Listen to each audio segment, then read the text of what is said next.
जय श्री हरि। हरि नाम का स्मरण जीवन के हर संकट को हर लेता है और ऐसा ही एक दिव्य दिन आ रहा है जब खुद एकादशी माता का प्राकट्य हुआ था। जी हाँ, ये वही पावन दिन है उत्पन्ना एकादशी, जो इस बार आने वाली है रविवार 16 नवंबर 2025 को। शास्त्रों में कहा गया है, एकादश्याम व्रतम विष्णु सर्व पाप प्रणाशनम, यानी जो इस दिन व्रत रखता है उसके जन्म जन्मांतर के पाप भी मिट जाते हैं। उत्पन्ना एकादशी साल के आखिरी कुछ विशेष एकादशियों में से एक है, जिस दिन एकादशी देवी का जन्म स्वयं भगवान विष्णु की ऊर्जा से हुआ था। सभी एकादशियों में यह सबसे श्रेष्ठ मानी गई है और जो भक्तगण एकादशी व्रत का प्रारंभ करना चाहते हैं वो इसी एकादशी व्रत से अपने एकादशी व्रत का प्रारंभ कर सकते हैं और साल में आने वाली जितनी एकादशियां हैं इस दिन व्रत रखने की शुरुआत कर सकते हैं। एक प्राचीन कथा के अनुसार जब मुर नामक राक्षस ने सारी देवताओं को पराजित कर दिया, तब भगवान विष्णु ने अपने तेज से एक दिव्य कन्या को उत्पन्न किया, जिसने उस दानव का संहार किया। तभी से उनका नाम पड़ा उत्पन्ना एकादशी। इसलिए इसे संकट मोचन एकादशी भी कहा जाता है, जो हर प्रकार के भय, रोग, ऋण और दुखों को दूर करती है। चलिए तो बात करते हैं व्रत कब रखें, 15 या 16 नवंबर को।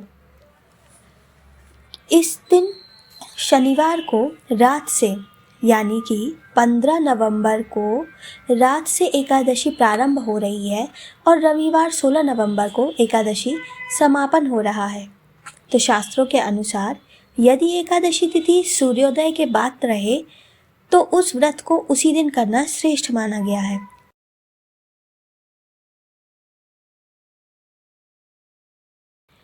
अगर कोई केवल एक दिन ही कर सके तो वही दिन मान्य होगा जिस दिन सूर्योदय के समय एकादशी व्रत तिथि विद्यमान हो।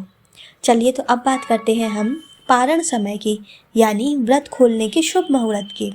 शास्त्रों के अनुसार 16 नवंबर दोपहर 1:10 से 3:18 तक पारण का श्रेष्ठ मुहूर्त रहेगा। व्रत का पारण तुलसी जल से आरंभ करें, फिर फल या सात्विक अन्न ग्रहण करें। अब हम बात करते हैं कि रविवार को यानी 16 नवंबर को द्वादशी तिथि पड़ रही है और दिन रविवार का पड़ रहा है। तो एक भ्रम जो हर साल रहता है कि एकादशी और रविवार एक ही दिन पड़ जाए तो क्या तुलसी को जल चढ़ाया जा सकता है या नहीं। तो इस विषय में शास्त्रों में रविवार को तुलसी को जल चढ़ाना वर्जित माना गया है, लेकिन अगर उस दिन एकादशी है तो भगवान विष्णु के पूजन के साथ तुलसी पर केवल स्पर्श मात्र जल अर्पित किया जा सकता है, यानी सीधे जल प्रवाह नहीं, बस आचमन जैसा जल स्पर्श करें, यही श्रेष्ठ है। अब हम बात करें एकादशी व्रत के लाभ के बारे में। तो इस व्रत को करने से मन और आत्मा दोनों शुद्ध होते हैं। यह व्रत विशेष रूप से ऋण मुक्ति और भय नाश के लिए श्रेष्ठ है। जो व्यक्ति श्रद्धा से हरि नाम का जप करते हुए उपवास करता है उसे वही फल प्राप्त होता है जो हजारों वर्ष तक कठिन तपस्या करने से भी नहीं मिलता। भविष्य पुराण में कहा गया है, एकादशी व्रत साक्षात नारायण का स्वरूप है, इसलिए इस दिन हरि नाम, तुलसी पूजा, गीता पाठ और दान अवश्य करें।